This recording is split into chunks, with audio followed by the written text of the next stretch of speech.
Hello, and welcome to the Justice and Coffee podcast. The podcast where we sit down with a special guest, drink coffee, and talk justice. Now, do you ever get into a conversation and regardless of your passion for a certain subject, you find yourself struggling to make your point, scrambling for words and not quite finding them? Consequently, you're left with the frustrating dissatisfaction of not having made your thoughts properly known. It happens to me all the time. In this podcast, I speak with the best-selling author and former Met Police Borough Commander, John Sutherland. John, or Johnny to his friends, which whether he likes it or not, I'm now calling myself, has a wonderful gift for articulation. And in his books, as well as in person, I think he does as good a job, if not a considerably better job, at describing my thoughts about the police, warts and all, than I could do myself. And I'm confident that many former and current police officers would say the same. Johnny left the Met in 2015 after spending 25 years in the police. Shortly after leaving, he wrote a book called Blue, a memoir, Keeping the Peace and Falling to Pieces, in which he recounts much of his life spent in uniform, including the breakdown which led to his early retirement. The book became a Sunday Times bestseller, and last year he followed it up with his second publication, Crossing the Line, Lessons from a Life on Duty. In this book he discusses 10 of the biggest challenges to modern day policing as he sees it.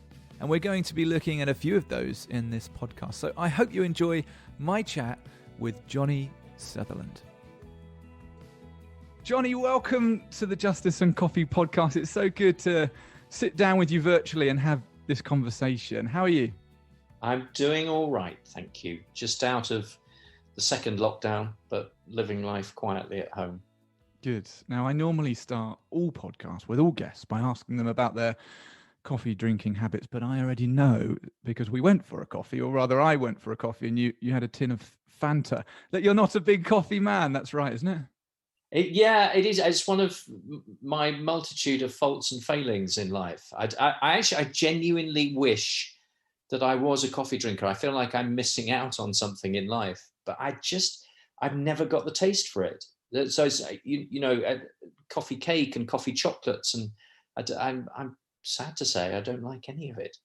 I mean, it is disappointing, but I can forgive you. What I wanted to do with today, with our chance to chat, was obviously talk about the police, and it's something that comes up a lot in the theme of our podcast. But I haven't really had someone in your position with your experience to sit down and talk to some of these issues. And I spent a little bit of time in the police, quite a considerable amount less time than you served. I was in the police for just under 5 years. And parts of it I loved. I loved being an officer. I loved when I went for my passing out ceremony, and then they said, that's it. You hold the office of a constable now. You can place people under arrest, and you can drive fast cars, and all the very best bits of being a police officer. But I also found it really tough. I found it a really difficult organization to work for.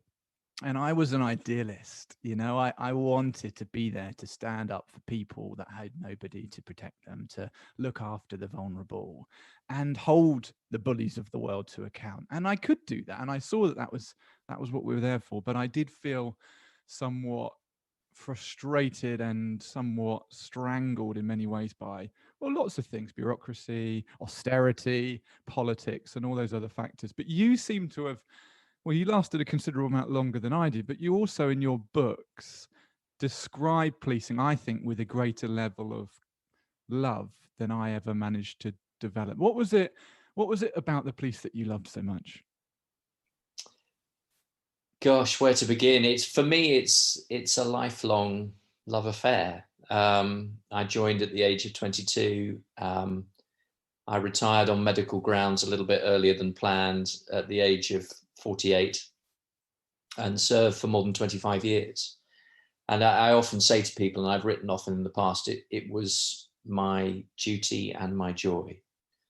I mean, policing is utterly imperfect. It's an imperfect response to an imperfect world. But, when you strip away so much of what seems to me unimportant and irrelevant, so much of the nonsense and noise.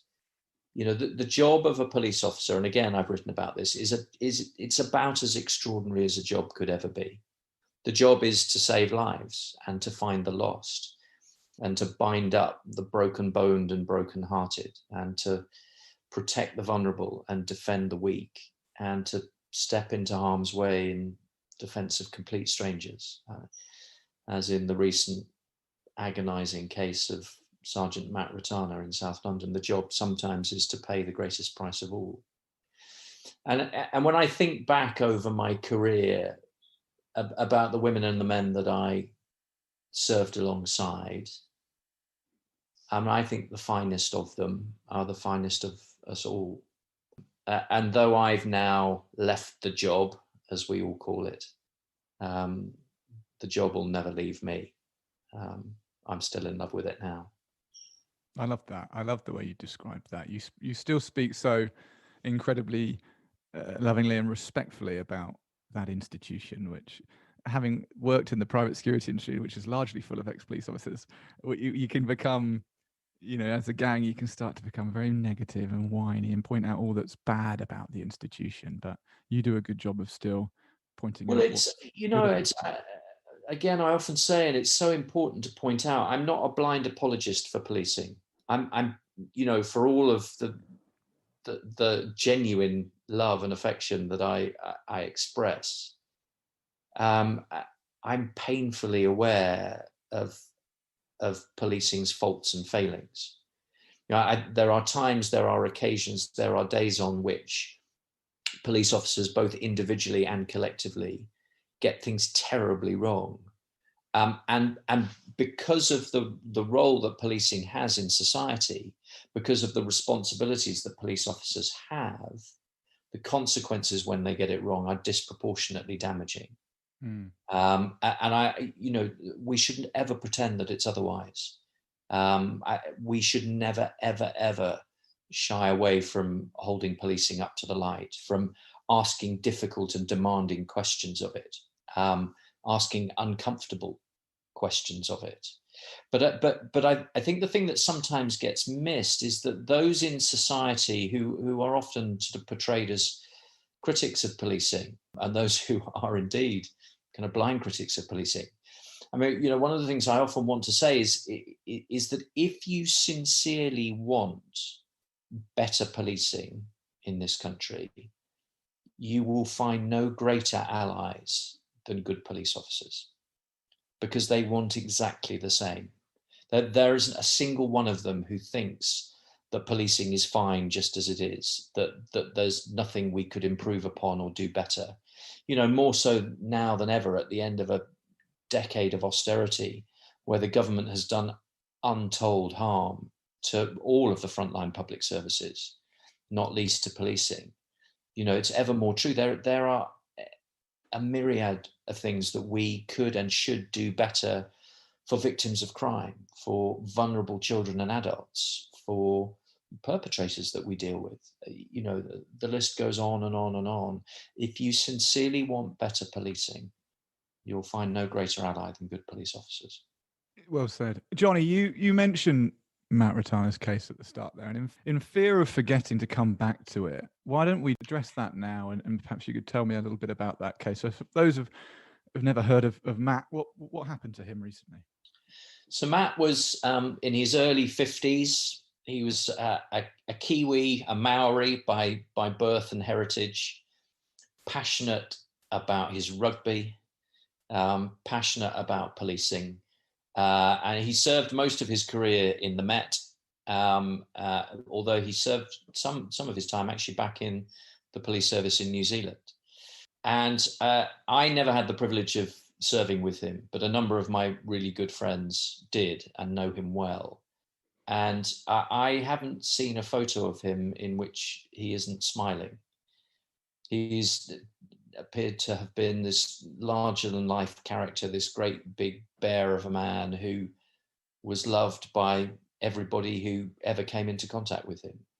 And a couple of months ago, he was on duty in the early hours of the morning, Croydon Custody Centre, and he was shot in the chest at almost point blank range, and he never stood a chance. And as I've alluded to, and as I often say, policing is very much a family, and the loss of one is felt by all.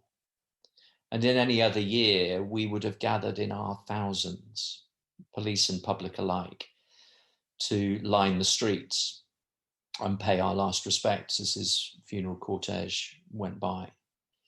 And of course, the virus made that impossible. So I sat quietly at home and watched a live stream of his funeral service. And I listened to the commissioner's voice crack as she paid her tribute to him. And I watched as the All Black legend Zinzan Brooke joined his friends in performing a final haka as his coffin passed by. And we said goodbye to one of our own. Most give what they can, some give all they have. And Matt was one such man. It's utterly, utterly heartbreaking.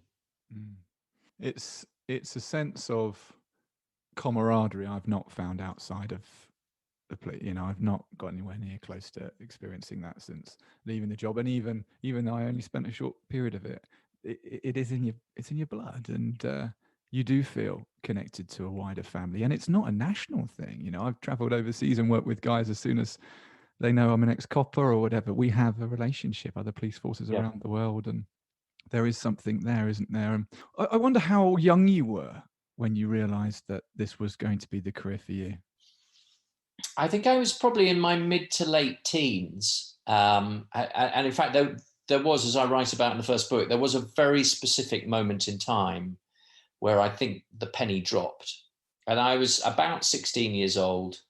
I was standing on Hammersmith Broadway at about 7:45 in the morning, waiting for the bus to school. And it was a kind of grim, grey, grainy day. And school was never particularly my thing. I mean, I did all right, but I'm not an academic. I didn't like the confines of the classroom, and I wanted to be out in the world doing stuff.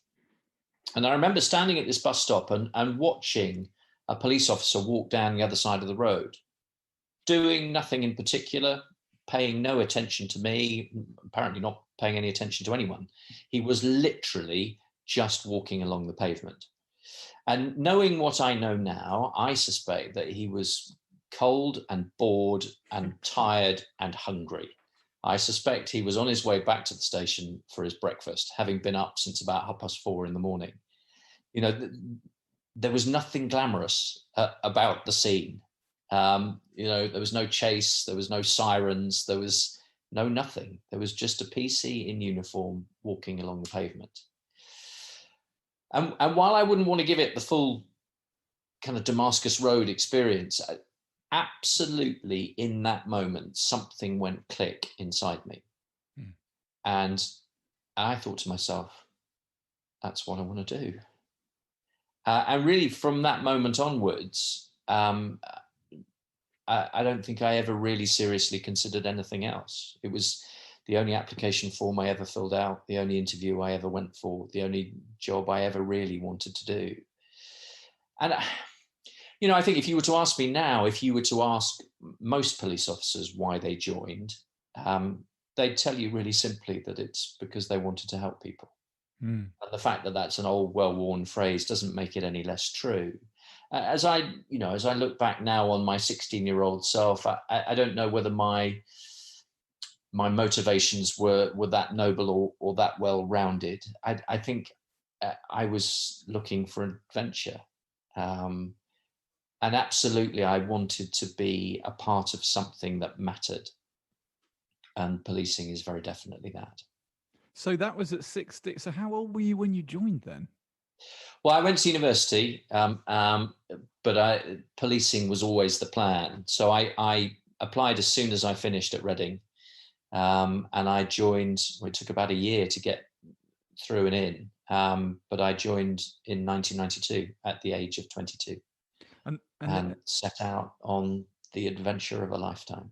And this was the Met. Was there any other force that had a look in, or was it always going to be the Met? It was always the Met. I mean, I was actually born just outside London in Red Hill, and I spent the first 15 years of my life sort of 40 miles out of town. But I'd lived in inner London from the age of 15 onwards. And no, I never considered anywhere else. So you went up to Hendon. I imagine it was Hendon and the Peel Centre, and got stuck in. How was your experience at police training school? I loved it. I absolutely loved it. I mean, as I alluded to earlier, school wasn't my thing. And so, kind of the classroom stuff didn't immediately appeal to me. And later on in my career, when I was having to study for my sergeant's exam and my inspector's exam, I hated that stuff, kind of burying myself in the books. But at least at Hendon, at least for the first time, it felt like the studying was unto something. There was a purpose to it. I wasn't just learning for the sake of learning. I was learning the Theft Act and Section 1 of the Police and Criminal Evidence Act, because those were the things that I was going to have to use and apply out on the streets as a copper. And of course, there's so much more to it than just learning laws. And I love the physical stuff. And I loved that first taste of being part of this policing family. And it's as dysfunctional as every other family, but it's glorious too. There's certainly a few crazy relatives in the police family, yeah. So you chose to ascend the ranks fairly quickly in your policing career. So you obviously displayed some real skill and aptitude. And didn't you win an award at training school? Yes, they gave me something called the Baton of Honour. The Baton of Honour. Which sounds terribly grand. I have to say, at that point, though, kind of 18 weeks into my policing career, and at the age of 20, I was almost 23, it was at that stage the proudest moment of my young life, to be given this sort of award that apparently is for the top recruit in the intake. I don't know. I'm actually looking at the little replica you're given that's sitting on the shelf across from where I'm talking to you. It was a lovely moment, but you learn policing by doing policing. Training school can teach you some law and procedure, but actually, you get out to begin the job for real, and that's where the training and the learning really begins. Yeah. And I wasn't the world's most natural street cop. I've worked with people down the years who were just, what we would call natural thief takers. They could step out the front of the station and within 5 minutes they'd have found a drug dealer or a street robber or a shoplifter or whatever else. And I didn't seem to have that kind of sixth sense. So I made up for that just by working incredibly hard. I would volunteer for every call, volunteer to do the jobs that nobody else wanted to do, kind of prove my worth in that way. And I chose the promotion route, I suspect in part because I was probably a better sergeant and inspector than I was a PC, because I knew and I loved and I understood policing, and I knew and I loved and I understood police officers. But there were thousands of them who were better at the frontline stuff than I was. And I guess I found my home in doing my best to help them to do their best. That's the thing that I loved. Yeah, that's a nice description. I can still remember my first arrest. It was for domestic violence. I can remember the flat. I can remember the circumstances. I can remember desperately trying to remember to get the caution correct, and then nervously presenting my prisoner to custody and giving my necessity and everything I had to do. What was yours like? Well, every copper remembers their first arrest, don't they? Mine was a drunk, a drunk and incapable. Some poor soul who had fallen out of the bottom of life and was collapsed on the pavement outside McDonald's on Victoria Street in central London. That was my first one. Yeah, you spent that first period in central London before you started to move around the city a bit. How was Yeah, that? those the first couple of years of my career, if I'm honest, were the only bit that I didn't fully love and enjoy. And to tell the truth, it's mostly because it was a bit boring. You know, in central London, it's sort of so well policed that there's not an awful lot of crime. And actually, I joined the Met when the IRA was still heavily active on the mainland.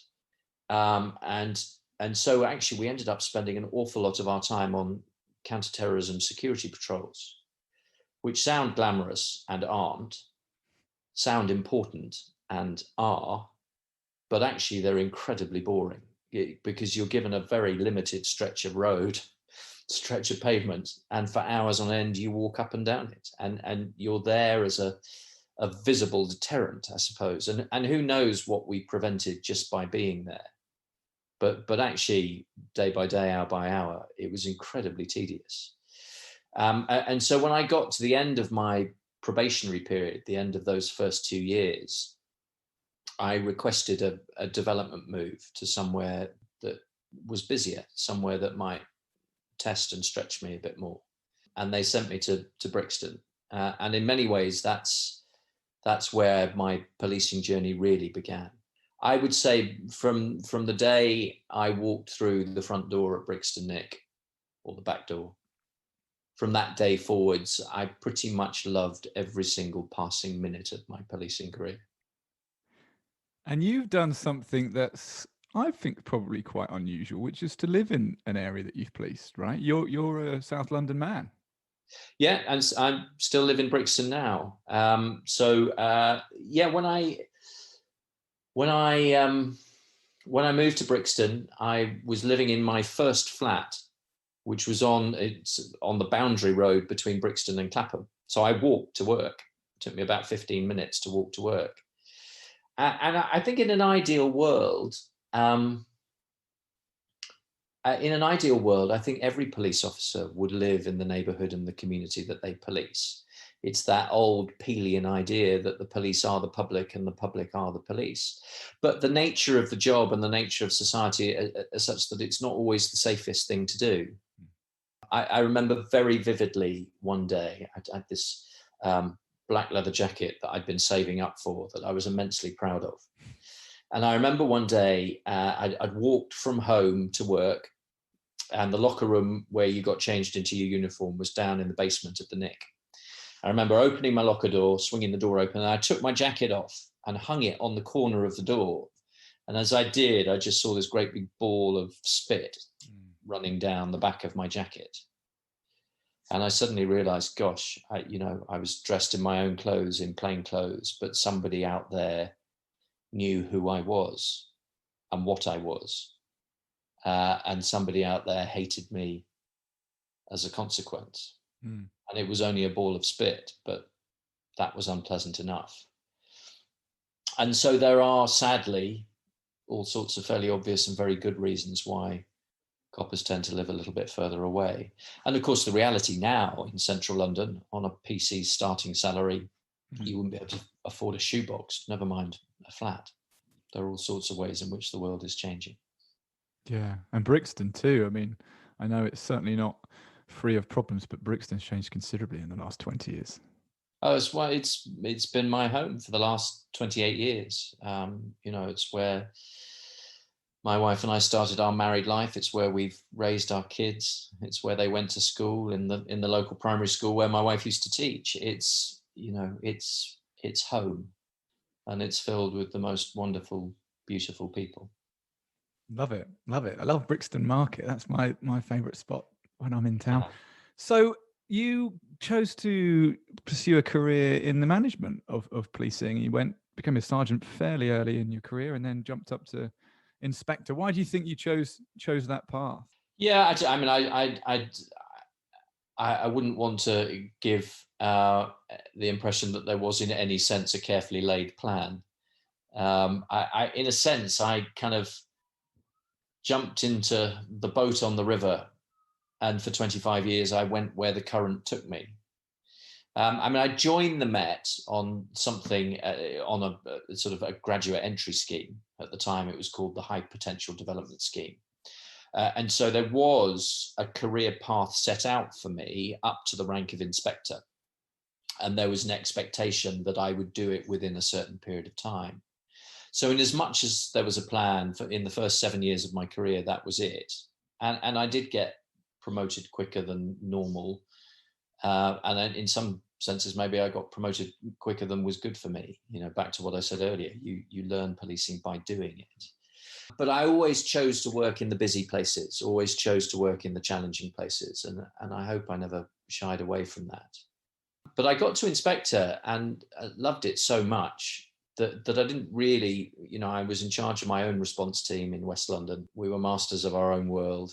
And, you know, after 5 o'clock in the evening, all the bosses went home and we could get on with doing the job as it was supposed to be done. And I loved it so much that I kind of settled into it and had no real plans to move on until one day I went in to see the superintendent for, I think, my annual appraisal or something. He was a great guy, Ian Chappell, someone I looked up to then and now.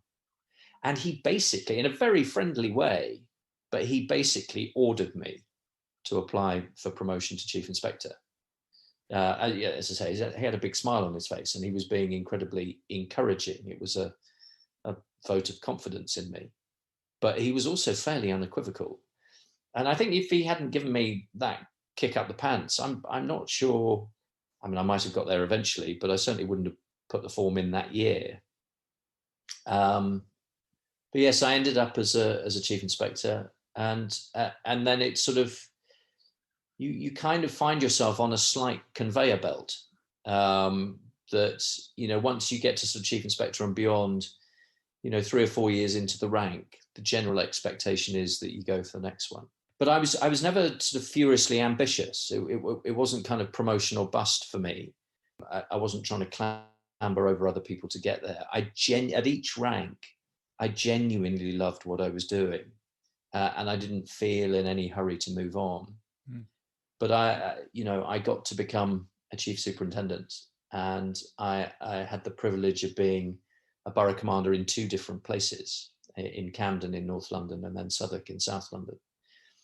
And I'd spent a career doing wonderful jobs, but being a borough commander was the best job of all. I was going to ask whether that period when you were a governor in South London, well, West London with your response team, whether that was the sweet spot, but you would say no, actually the privilege of being borough commander was the sweet spot.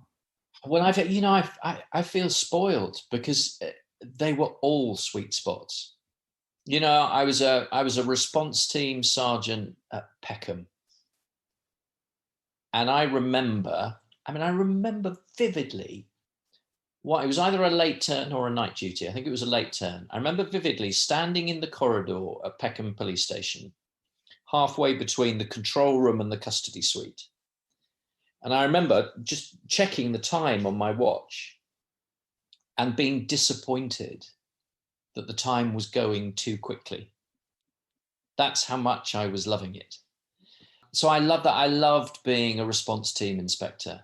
I loved, as a chief inspector, being a football match commander, and I loved being the ops superintendent at Islington in North London and kind of leading the borough's response to knife crime.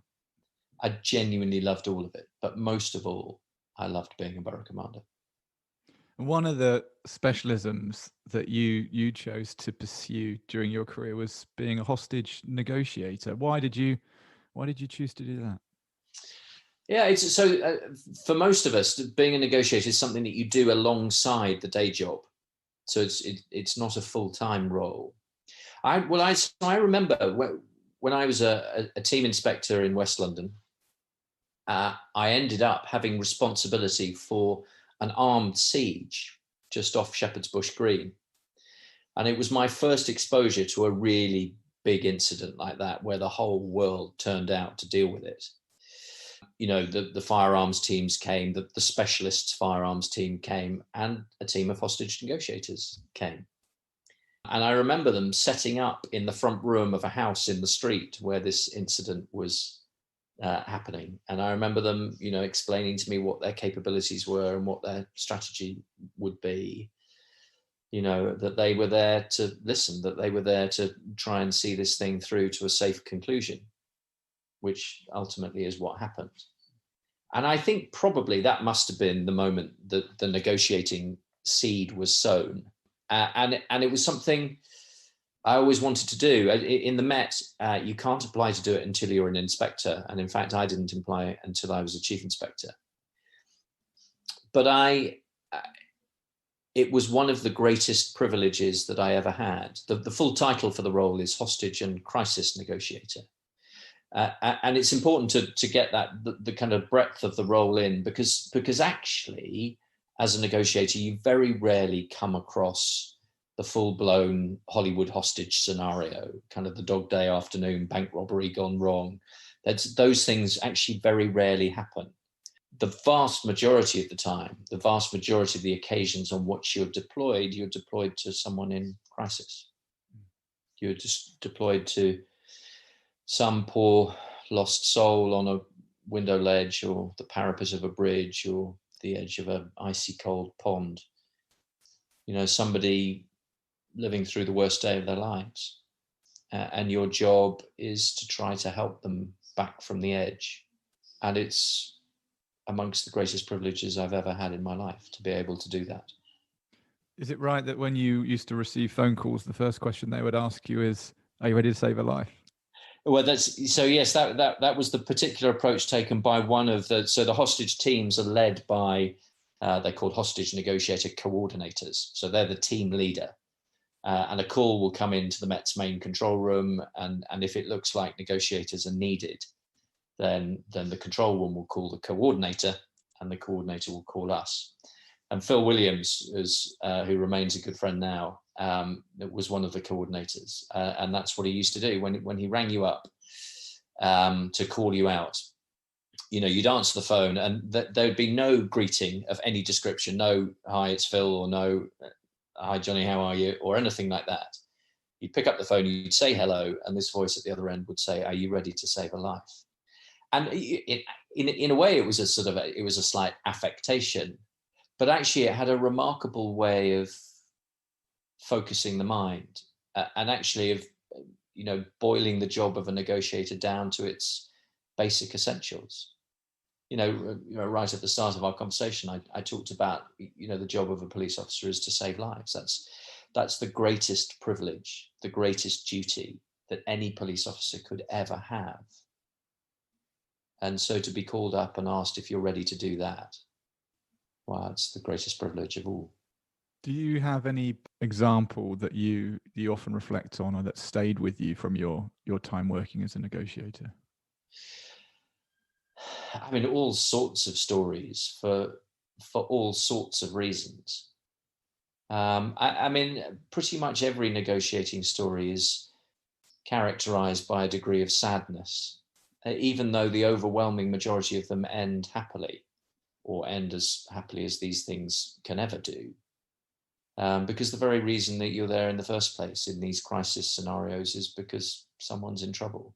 So many of my negotiator memories are characterized by sadness. They're also characterized by a huge amount of emotion. Again, in the first book, I devote one whole chapter to a negotiation with a guy who was on a window ledge on the 17th floor of a block of flats. And even now, thinking about that, I mean, we got him down in the end. But it was a hugely emotional experience that still stirs emotions in me now, because we were a hair's breadth from him jumping or falling, and it's one thing I've learned about policing, particularly in the last few years, looking back, that it's that it would be impossible to do the job of a police officer for any length of time. Not unlikely, not improbable. It would be impossible to do it for any length of time and to remain unaffected, untouched by the things you see and do. And you mentioned at the outset that your career came to an end earlier than perhaps you would have chosen it to on medical grounds. You've just referenced that pressure and the stress. So you talk about having a breakdown in your book, Blue, large part of that book. And there's a line in it that you describe a vial of black ink cracking in your head, and then it just sort of spreading. The way you described that was amazing, having lived with people with severe depression before. And it's very hard, I think, to do a good job of truly painting a picture of just where the line is from a physical ailment to a mental health issue. It can be quite hard to imagine mental health issues sometimes, but I think you did an excellent job at describing that. Would you share a little bit about that with us, Johnny? Yeah, it happened in April of 2013, and I was the borough commander of Southwark at the time. And as I've already said, I'm loving every passing minute of the job. The problem was that I was starting to become very seriously ill, compounded by the fact that actually I didn't know or understand that that's what was happening to me. But at the end of April 2013, I had a massive nervous breakdown, and it was a combination of profound physical exhaustion, deep anxiety, and overwhelming depression. And it was the depression was the thing really that broke me into 1,000 pieces and left me in a heap on the ground. And within a very short space of time, I went from being a man, apparently trusted to run one of the biggest and busiest boroughs in London, to being a man barely able to run a bath. And that's not a metaphor, that's a literal statement of fact. I ended up being off work for more than 7 months, having barely missed a day in my career up to that point in time. And although I made it back to work eventually, enormously well supported by my colleagues in the Met, and indeed my friends outside of the Met. Though I got back eventually, I never made it back to full operational duties. And that's the reason why in the end I was medically retired 4.5 years earlier than planned. Had I not got sick, I'd still be there now with just under a couple of years to go. Do you think the police as an institution, as an organisation, could do a better job at protecting the mental health of its staff? Well, I think, I look back to 7 years ago, and it's just not something we ever talked about. There's some current research that says that most of us, during the course of our lives, a normal life, whatever that might be, most people are exposed to extreme trauma on 3 to 4 occasions, which is 3 to 4 occasions too many, but that's life. But this research that looked at police officers and paramedics suggests that those people during the course of their professional lives are likely to be exposed to extreme trauma on 400 to 600 occasions. Wow. 3 to 4 times in an ordinary life, 400 to 600 times in a policing life. And I've quoted that figure a lot of times recently, and I still find it staggering. How can that possibly be without consequence? And yet, go back 7 years, I'd never heard it talked about. I'd never heard it discussed. I'd never, we talked about mental health in an operational sense, dealing with people who were missing from secure units or dealing with people in crisis, not least as a negotiator. But I'd never heard a conversation about our own mental health, about the impact that the job has on you, which it just had never been talked about. I think I'd never thought about it.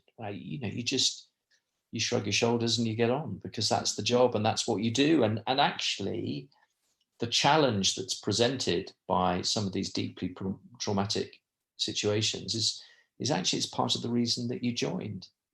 To be able to make a difference on the days when the world is falling apart, to be able to make a difference to people whose lives are falling apart.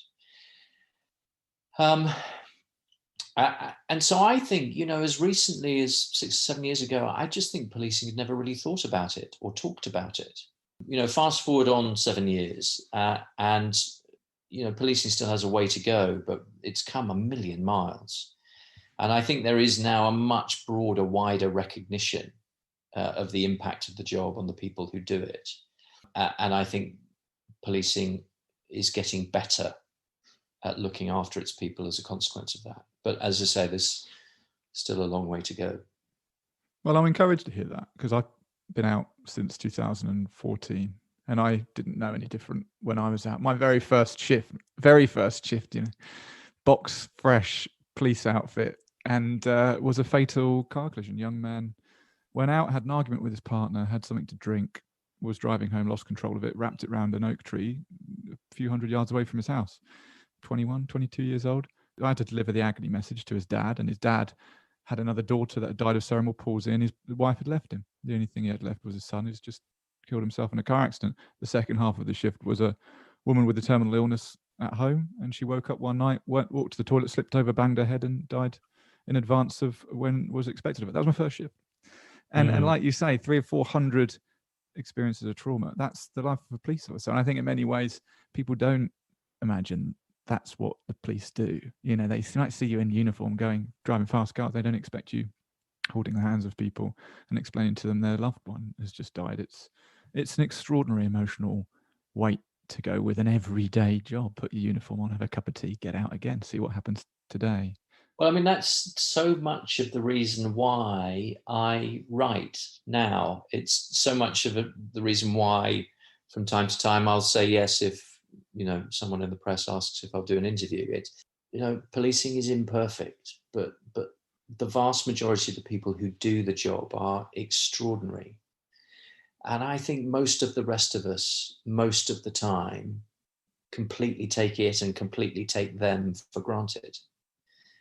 And so I try to tell some of the stories of policing and of police officers. I want the rest of the world to know the things that I've seen. So what led you to do that then? When did you decide I'm going to write a book? Because it's been a huge success. I mean, it was a Sunday Times bestseller. I know lots of people that have read it and know you before I got to know you. So what led you on that journey of becoming an author? Well, there have been some surreal things that have happened in my life, but this is right up there. Initially at least, there wasn't a day where I sat down and thought, right, I'm going to write a book now. In fact, there've been, that conversation that you often have with your mates, we've all got a book in us somewhere. What's yours? I can remember 2 or 3 occasions having that conversation in the pub or in a restaurant or whatever, and saying to people, I'm the exception to that rule. I'm not going to write a book. But A, because I didn't think I was capable, and B, because the only thing I wanted to do was be a police officer. As I say, there was no plan B. But I did too, in the months before my illness, I did begin to realize increasingly the extent to which my job was revealing to me a world that was beyond the view of most of my friends, all of my friends outside of policing.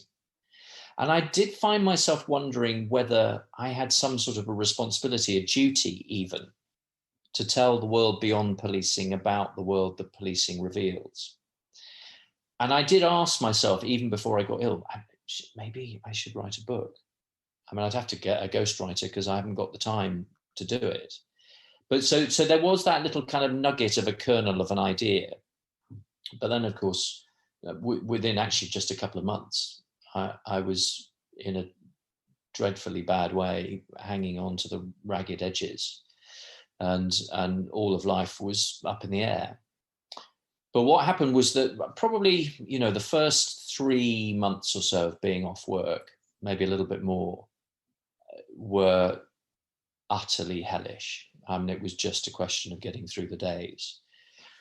But slowly, as the medication began to work and the counselling became ever more helpful, and actually I just got some rest into my body, slowly I did begin to get a little bit better. And I got to the point where I knew that I wasn't ready yet, but I'd get back to work eventually.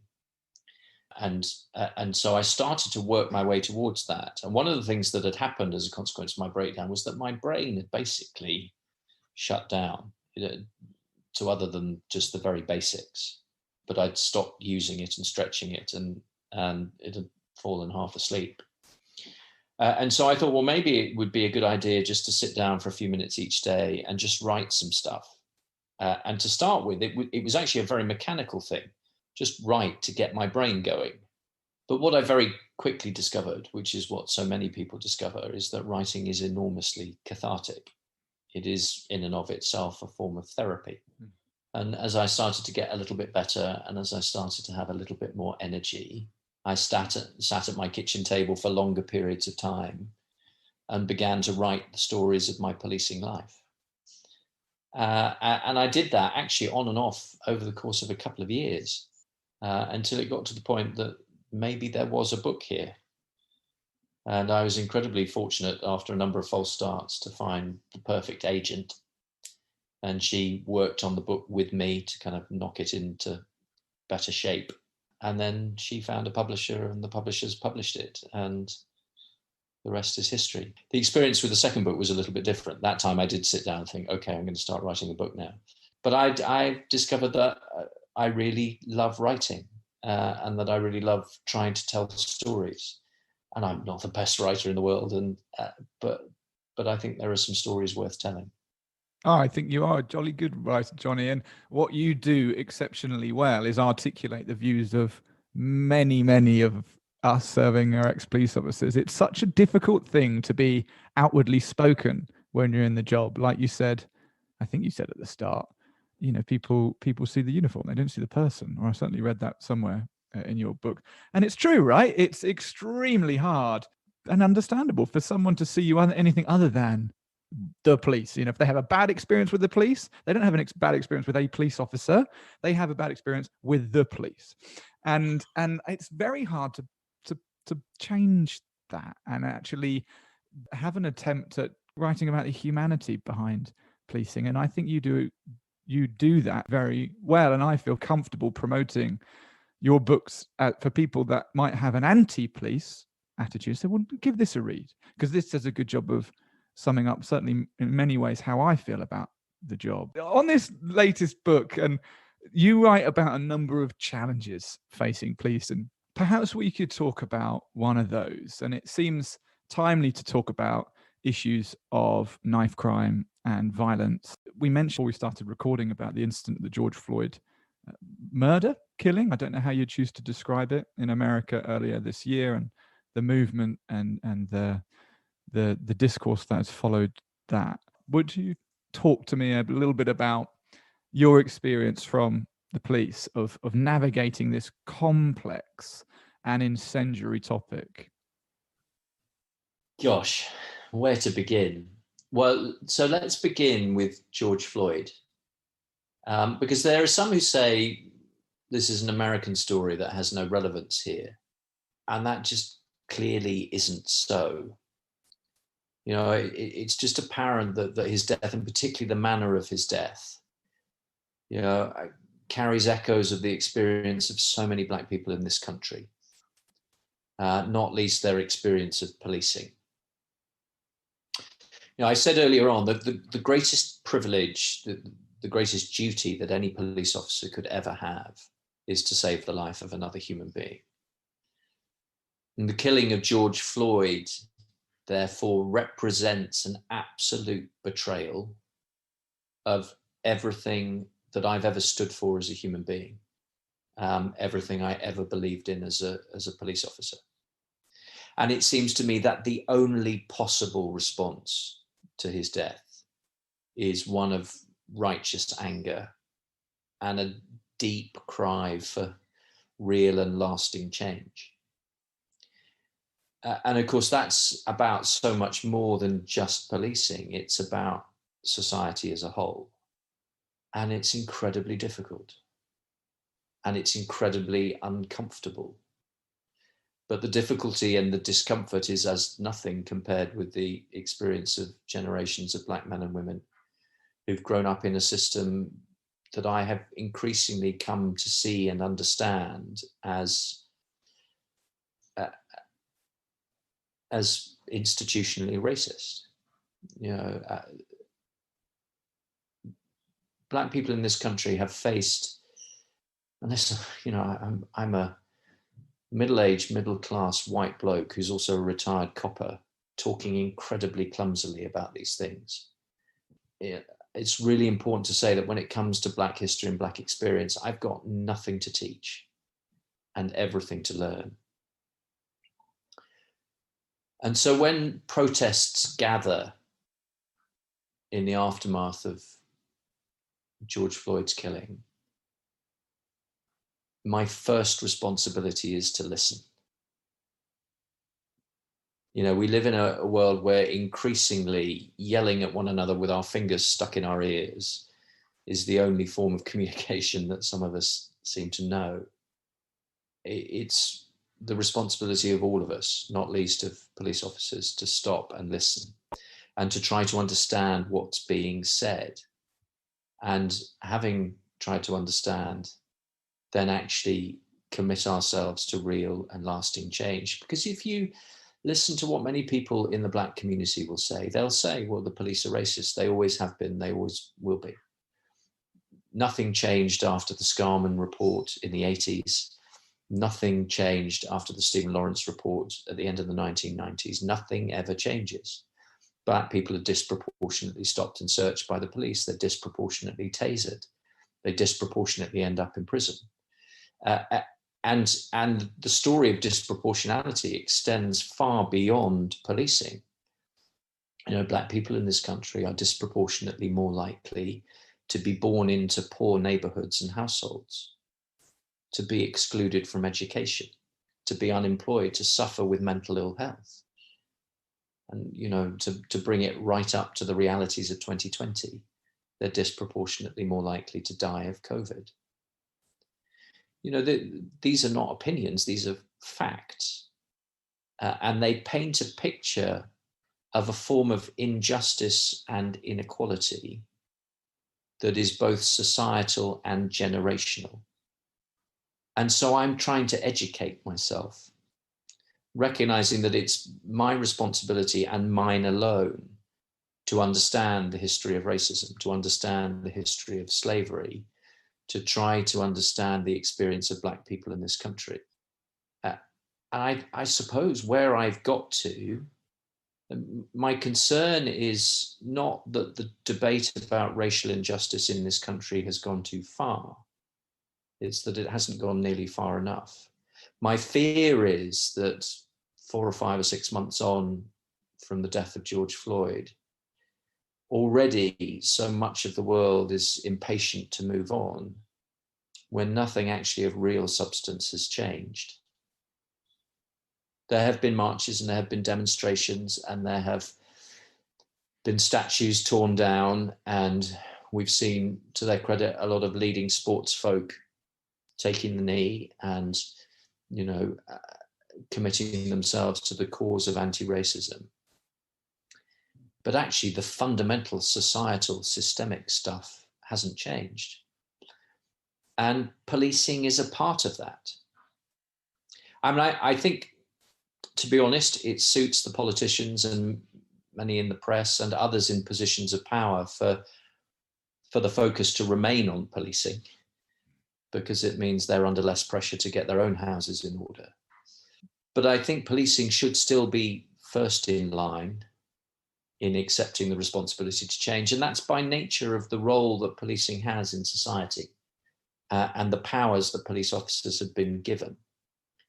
I think we should have higher expectations of police officers than we do of anyone else. Now, I think policing, the Met is what I know best, has changed beyond recognition in the almost 30 years since I've joined. You know, I watched earlier this week Steve McQueen's film, Red, White and Blue, about the experience of Leroy Logan, who I know, who's a friend, as a young Black recruit in the Met in the late 80s. And I watched it kind of horrified as much as anything. I do think the Met has changed in those 30 plus years, but I still think that it's got a long way to go. And I still think that society has got a long way to go. I've got no interest in political correctness or in being woke, whatever the hell that means. But I do have an interest in trying to understand history and in trying to follow evidence. And I understand now that it's not enough not to be racist, that you've got to be anti-racist. It's not enough to be a silent supporter of an anti-racist cause. You've got to be an active participant in it. But I'm picking and I'm choosing my words carefully because I recognize that I've still got a long way to go and that I'm still learning. But that's at least some of where I'm at.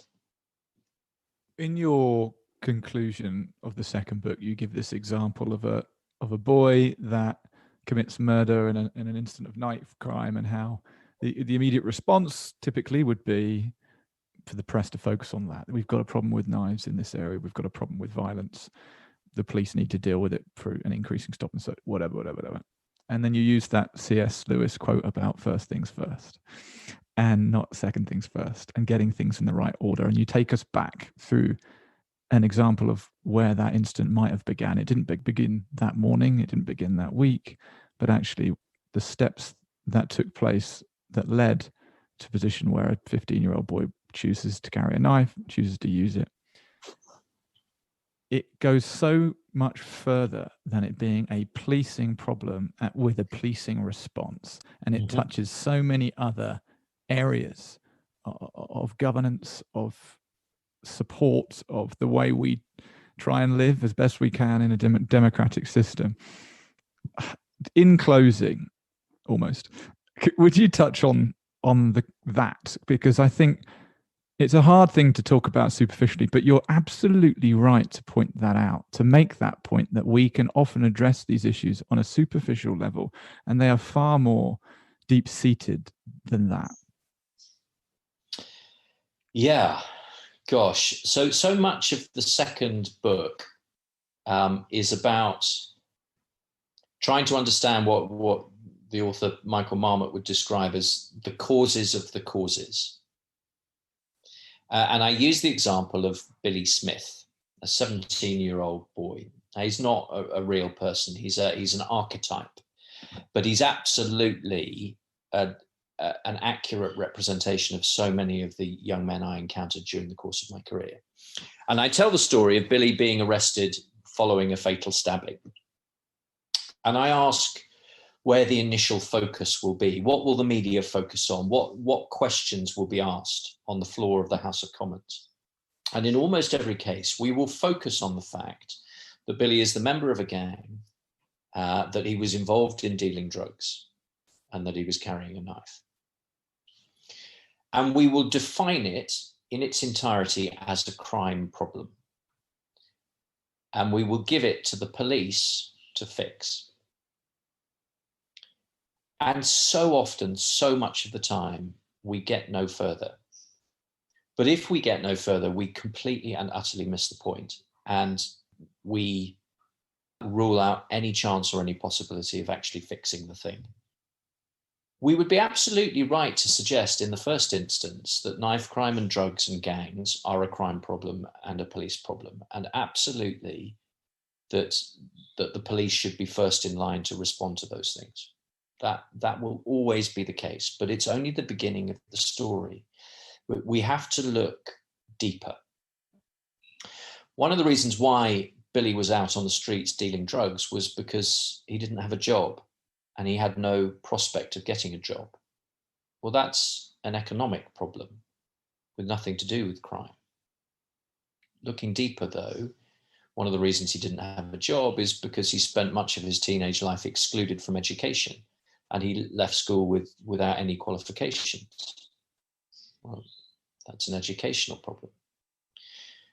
But you look further still to the neighborhood and the community where Billy grew up, which was high crime, low aspiration, where many of the young adult role models were toxic, people already involved in crime who were grooming Billy for the same. Well, that's a societal problem that extends far beyond the bounds of policing. But even then, we've not got to the heart of it. We need to find our way to Billy's front door and then look behind it if we're able. And what we will find in the overwhelming majority of cases is that Billy grew up in a home where he was exposed to extraordinary levels of violence and trauma.